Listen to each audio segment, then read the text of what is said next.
Setelah KPK dikabarkan menetapkan Sekjen PDIP Hasto Kristianto menjadi tersangka kasus dugaan suap bersama buron Harun Masiku, partai berlambang kepala banteng moncong putih tersebut buka suara pada Selasa 24 Desember 2024. Juru bicara PDIP Ciko Hakim menduga ada politisasi hukum di balik penetapan tersangka Hasto. Ciko mencontohkan kekeliruan berujung diralatnya keterangan soal penetapan tersangka dugaan korupsi dana CSR Bank Indonesia yang sebelumnya disampaikan KPK. Ia menduga ada upaya untuk menggoyahkan PDIP dengan tujuan untuk meruntuhkan atau mengambil alih. Ciko juga mengatakan bahwa ada beberapa ketua umum partai lain menghadapi ancaman sprindik.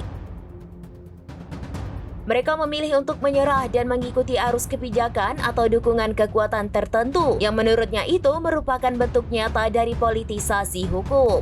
Namun menurut Ciko, PDIP tetap teguh dan tidak menyerah. Bahkan ancaman hukum dan penjara justru menjadi energi tambahan bagi para kader PDIP untuk terus berjuang dengan tujuan menjaga kehidupan demokrasi di Indonesia. KPK diketahui telah menetapkan Hasto sebagai tersangka dalam kasus yang menjerat Harun Masiku. Hasto ditetapkan sebagai tersangka berdasarkan surat perintah penyidikan nomor sprindik /153/DIK 00-01-12/2024 tanggal 23 Desember 2024.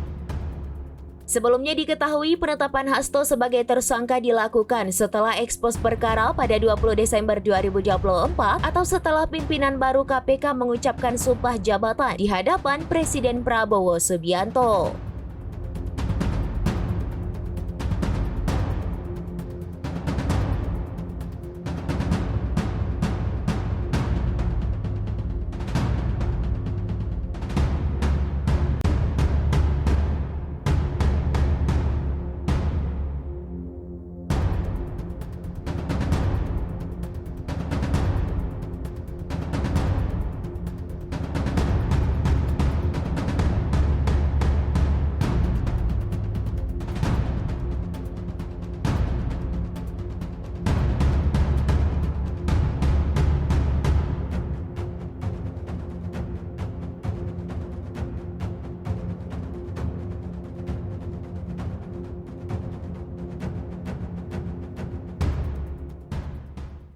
Download Tribun X sekarang, menghadirkan lokal menjadi Indonesia.